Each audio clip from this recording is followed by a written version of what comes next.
ইংরেজি স্পিকিংয়ের জন্য মডেলসের ব্যবহার জানাটা খুবই জরুরি, কারণ মডেলসের ব্যবহার ছাড়া কখনোই আমরা ইংরেজি বলতে পারবো না। তো আজকের এই ক্লাসে ইংরেজি স্পিকিংয়ের জন্য খুবই গুরুত্বপূর্ণ দুটি মডেলস শুড এবং মাস্ট, এদের ব্যবহার নিয়ে আমি বিস্তারিত আলোচনা করব। এদের যত রকম ব্যবহার রয়েছে, একই সঙ্গে শুড এবং মাস্টের মধ্যে যে একটি কনফিউশনের জায়গা রয়েছে, অর্থাৎ কোথায় শুড এবং কোথায় মাস্ট, এই বিষয় নিয়ে যে কনফিউশন স্টুডেন্টসদের মধ্যে বিভিন্ন সময় হয়ে থাকে, আজকের এই ক্লাসটি দেখার পর আশা করি তোমাদের মধ্যে সেই কনফিউশনটা আর থাকবে না। তো কতগুলি সেন্টেন্সের মধ্য দিয়ে আমি এই শুড এবং মাস্টের যত রকম ব্যবহার রয়েছে সেগুলো দেখানোর চেষ্টা করছি। তো শুরুতে আমি একটি সেন্টেন্স লিখেছি, তোমার বাড়ি যাওয়া উচিত। অর্থাৎ আমাদের দৈনন্দিন জীবনে আমরা এরকম অনেক অ্যাডভাইস দিয়ে থাকি, অর্থাৎ সাজেশন দিয়ে থাকি বিভিন্ন সময় বিভিন্ন ব্যক্তিকে, তোমার এটা করা উচিত, তোমার এটা করা উচিত নয়।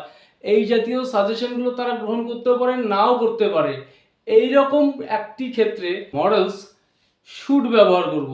তো এখানে তোমার বাড়ি যাওয়া উচিত, তো এখানে সাবজেক্ট তুমি, ইউ, তারপর নিয়ে আসতে হবে এখানে মডেলস, অর্থাৎ তোমার বাড়ি যাওয়া উচিত, এক্ষেত্রে আমরা শুড ব্যবহার করব, ইউ শুড। তারপর নিয়ে আসতে হবে ভার্বের মেইন ফর্ম, প্রত্যেকটি মডেলসের পরেই ভার্বের মেইন ফর্ম ব্যবহার করতে হবে। তো ইউ শুড, এখানে তারপর নিয়ে আসতে হবে ভার্বের মেইন ফর্ম, যেহেতু এখানে ভার্ব রয়েছে যাওয়া, তো আমাদের নিয়ে আসতে হবে এখানে গো, ইউ শুড গো হোম, তোমার বাড়ি যাওয়া উচিত। শুড এবং মাস্ট এই দুটিরই অর্থ অর্থাৎ কাজ একটি, অর্থাৎ এই দুটি মডেলসের মধ্য দিয়ে কিছু একটা করা উচিত, এরকম সেন্স আমরা প্রকাশ করে থাকি। কিন্তু এই দুটির মধ্যে একটি সূক্ষ্ম পার্থক্য রয়েছে, সেটা তোমরা পরের উদাহরণগুলো দেখলেই বুঝতে পারবে। তার একজন ডাক্তার দেখানো উচিত, ঠিক আগের সেন্টেন্সটির মতোই। এখানে subject he, he should visit, he should visit a doctor. তো নেক্সট সেন্টেন্সটি, আমি কি সেখানে যাব, অর্থাৎ আমার যাওয়াটা ঠিক হবে কিনা। অর্থাৎ আমরা দৈনন্দিন জীবনে এরকম বিভিন্ন ক্ষেত্রে কারোর কাছ থেকে সাজেশন চেয়ে থাকি, আমার পরীক্ষাটা দেওয়া ঠিক হবে কিনা, এই কাজটা করা ঠিক হবে কিনা, করব কিনা, সে এটা করবে কিনা, এই জাতীয় ক্ষেত্রেও আমরা মডেলস শুড ব্যবহার করব। তো আমরা যখন কারোর কাছে এরকম অ্যাডভাইস চাবো, সাজেশন চাবো, তো সেন্টেন্সটি যেহেতু গঠনটা ইন্টারোগেটিভ সেন্টেন্স, আমি কি সেখানে যাব, তো ইন্টারোগেটিভ যেহেতু সেন্টেন্স, এখানে শুরুতে শুড নিয়ে আসতে হবে, শুড, তারপর নিয়ে আসতে হবে সাবজেক্ট। তো আমি কি যাব, should I go there, should I go there, আমি কি সেখানে যাব, সে কি কাজটি করবে, should he do the work. অর্থাৎ এরকম সাজেশন চাইতে গেলে আমরা শুড ব্যবহার করব। নেক্সট সেন্টেন্সটি, তোমার বাবা অসুস্থ, তোমার বাড়ি যাওয়া উচিত।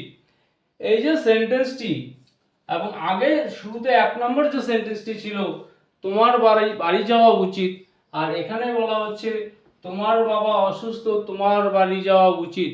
অর্থাৎ এখানে বিষয়টি একটু কমপ্লিকেটিভ, অর্থাৎ এখানে সাজেশনটা একটু স্ট্রংলি দেওয়া হচ্ছে, তোমার বাবা অসুস্থ, তোমার বাড়ি যাওয়া উচিত। অর্থাৎ বক্তা বলতে যাচ্ছে বাড়ি অবশ্যই যাওয়া উচিত, এরকম একটা সিচুয়েশন। সেক্ষেত্রে আমরা শুড ব্যবহার না করে মাস্ট ব্যবহার করব। তো তোমার বাবা অসুস্থ,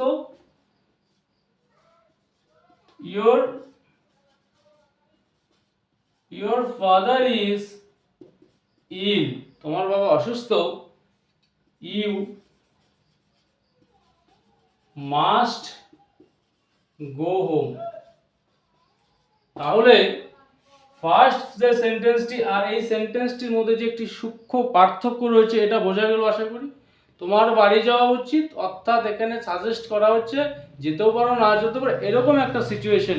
কিন্তু যেহেতু তোমার বাবা অসুস্থ, তোমার অবশ্যই যাওয়া উচিত, এরকম একটা সিচুয়েশন প্রকাশ করতে গিয়ে আমরা এখানে শুডের পরিবর্তে মাস্ট ব্যবহার করব। তো নেক্সট সেন্টেন্সটি আজকে বৃষ্টি হতে পারে, অর্থাৎ পসিবিলিটি রয়েছে এরকম ক্ষেত্রে, অর্থাৎ যখন পসিবিলিটিটা একটু বেশি রয়েছে, প্রবল সম্ভাবনা, অর্থাৎ অ্যাকচুয়ালি এখানে পসিবিলিটি না বলে সার্টেনিটি বলা যায়, অর্থাৎ নিশ্চয়তা রয়েছে, এরকম ক্ষেত্রে আমরা মাস্ট ব্যবহার করব। তো আজকে বৃষ্টি হতে পারে, ইট মাস্ট রেইন টুডে। এর আগের ক্লাসে আমি যেখানে মে মডেলস মের ব্যবহার শিখিয়েছিলাম, সেখানেও দেখিয়েছিলাম আজকে বৃষ্টি হতে পারে, ইট মে রেইন টুডে। কিন্তু এখানে সেন্সটা এরকম বোঝাতে চাচ্ছে, অর্থাৎ বৃষ্টি হবার সম্ভাবনাটা প্রবল, আকাশ কালো মেঘে ঢেকে রয়েছে, যে কোনো মুহূর্তে বৃষ্টিটা হবে, অর্থাৎ হবার সম্ভাবনাটা প্রবল এরকম, অর্থাৎ যেখানে সার্টেনিটি রয়েছে, নট পসিবিলিটি, অর্থাৎ নিশ্চয়তা রয়েছে, এরকম ক্ষেত্রে আমরা মে না ব্যবহার করে মাস্ট ব্যবহার করব, ইট মাস্ট রেইন টুডে, অর্থাৎ এই সেন্টেন্সটির মধ্য দিয়ে বুঝে নিতে হবে বৃষ্টি হবেই, এরকম একটা পরিস্থিতি। তো নেক্সট সেন্টেন্সটি, তার একটি গাড়ি আছে, সে নিশ্চয়ই বড়লোক হবে। যেহেতু তার একটা গাড়ি আছে, দামি গাড়ি এরকম, তো নিশ্চয়ই বড়লোক হবে, অর্থাৎ এখানে একটা নিশ্চয়তা রয়েছে। তো এরকম ক্ষেত্রে আমরা মডেলস মাস্ট ব্যবহার করব। তার একটি গাড়ি রয়েছে, he has a car, he must be a rich man, নিশ্চয়ই বড়লোক হবে। এক্ষেত্রে আমরা মেও ব্যবহার করতে পারি, অর্থাৎ যদি মে ব্যবহার করি তাহলে সেন্টেন্সটির মধ্যে একটা পসিবিলিটি, তো সম্ভাবনা রয়েছে, এরকম অর্থ প্রকাশ পাবে। কিন্তু যেহেতু মাস্ট ব্যবহার করেছি, অর্থাৎ বক্তা এই ব্যাপারে প্রায় নিশ্চিত, অর্থাৎ এখানে নিশ্চয়তা একটা রয়েছে। তো he has a car, he must be a rich man. তাহলে এই হচ্ছে মডেল শুড এবং মাস্টের ব্যবহার, এবং শুড এবং মাস্টের ব্যবহারের মধ্যে যে একটি সূক্ষ্ম পার্থক্য রয়েছে, অর্থাৎ কিছু একটা করা উচিত আর কিছু একটা অবশ্যই করা উচিত, এরকম একটা সিচুয়েশনে গিয়ে শুড এবং মাস্টের মধ্যে একটি ডিফারেন্স রয়েছে। তো ফ্রেন্ডস, আজকের এই ক্লাসটি তোমাদের কেমন লাগলো তোমরা অবশ্যই কমেন্ট করে জানাবে।